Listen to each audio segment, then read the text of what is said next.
Hi, this is Kelly Johnson, and I'm a ninth grade English teacher. And one of the ways that I use blended learning with the gradual release model is by using an app called Show Me. And what this does is it allows me to use modeling and guided instruction and independent practice with my students in a blended learning environment.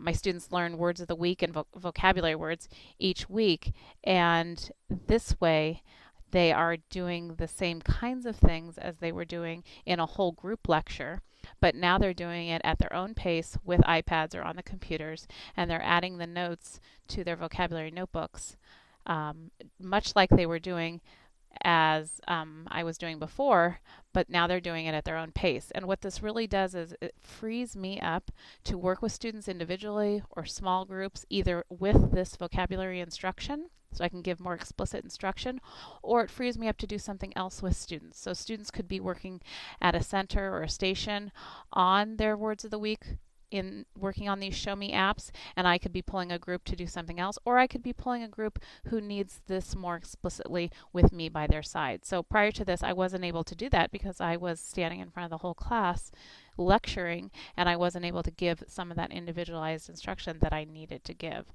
So this has really freed me up to be able to give much more explicit guided instruction to students who need it. Hi guys, this week our root is morph. When you see M-O-R-P-H, it means form or shape. So go ahead and add this to the top of your notebook and make sure that your quadrants are made. Morph is our root this week. And so this is something that students are very used to doing. They've been doing this in their notebooks in a whole class setting for weeks now. It was just the last couple weeks that I started using the Haiku page. And so then they add the root at the top of their notebooks, and then they make the quadrants. And again, this is something they're very used to. And so then this takes them through a series of 5 words. And this top screen is the screen where I am mostly doing my purpose setting. I'm telling them the root this week is morph. I'm telling them what it means. I'm telling them that all the words will have something to do with morph this week. So that is how I'm setting purpose in terms of the GRR model. And then I take them through the series of videos. Let me show you one, how I model and think aloud and think about what the words mean. And as they're watching, again, they're adding this to their notebook. Okay, our last word is morphology. You know that morph has something to do with forms and shapes.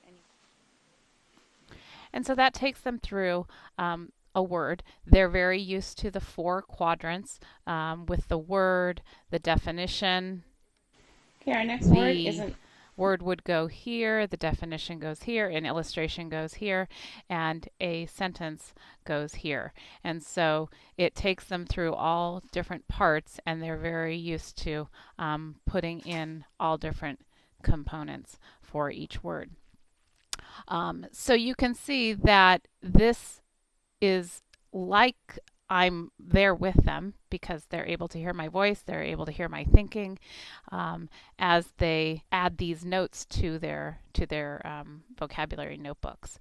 But yet I could be doing something similar with the student who needed it, a group of students. I could be doing something different. This could be a station in my classroom where groups of students are working on this, and it frees me up again to do other things. What I was noticing as I did this the first couple weeks is that the students were doing the notes sometimes on mute and they weren't listening to my voice. Sometimes they would fast forward to the end and they were just simply filling in the quadrants. So I added a little quiz at the end and they need to click on the quiz and take the quiz, and it uses the words in contexts. So in this case, what's an easy way to remember? Morphology means the study or structure of form. And so they can click on the right answer. In some cases, like this one, why was Dr. Johnson having a hard time writing on her iPad this week? If they had listened to the video, they would have heard me say, gosh, I'm having a hard time writing on the iPad this week because it's very sticky. My son was using this iPad and his fingers were sticky. So that me, if they were listening to the videos, and it holds them a little bit more accountable for that. So that's how I am using the Show Me app for my vocabulary building. I have found that they're engaged, they're listening. At points during the videos, they'll laugh because I'll say something funny on the video, so I'll know that they're on task, and it's a nice way to again free me up to do work with other students.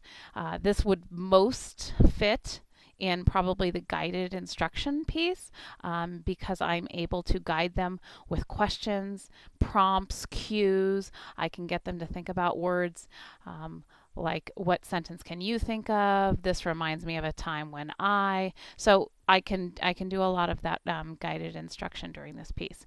It also, because of the quiz here at the end, it is part of the independent practice, because the students are then taking a little quiz on some of the words.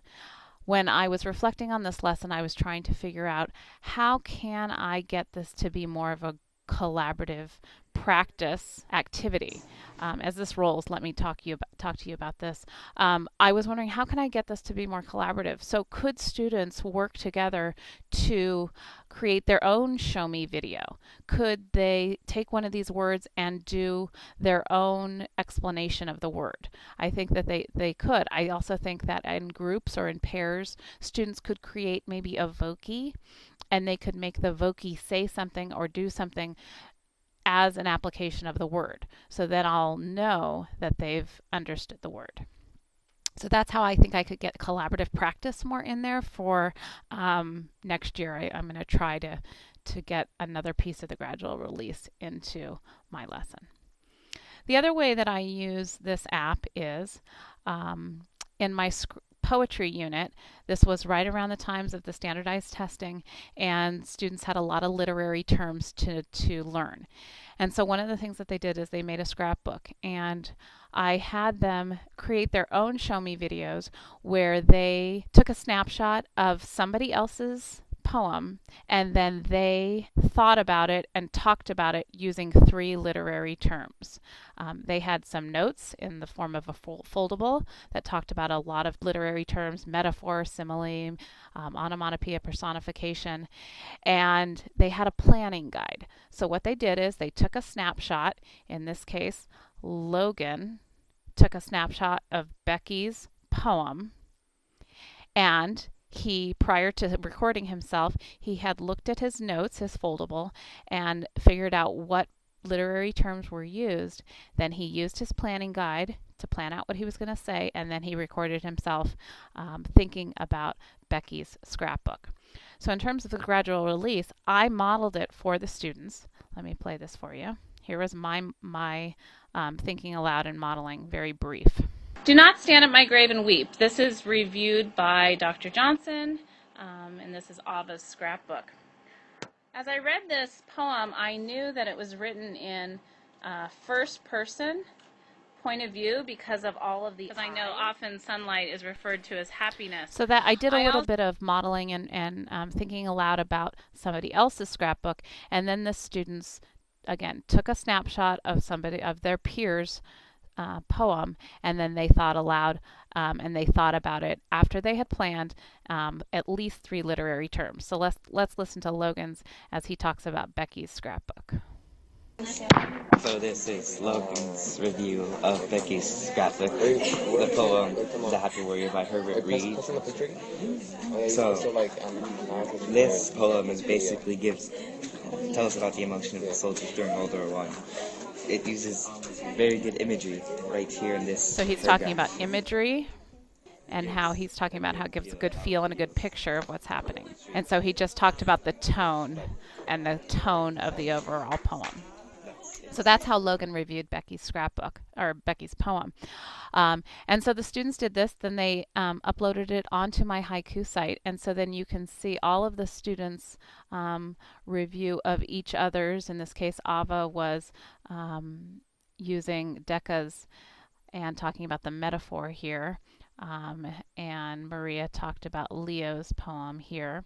And you can use different colors to indicate different things. So again, this was good independent practice for the students as they were able to analyze somebody else's poems. It was great review for the standardized test in terms of using literary terms, and I was able to see how well they were using it.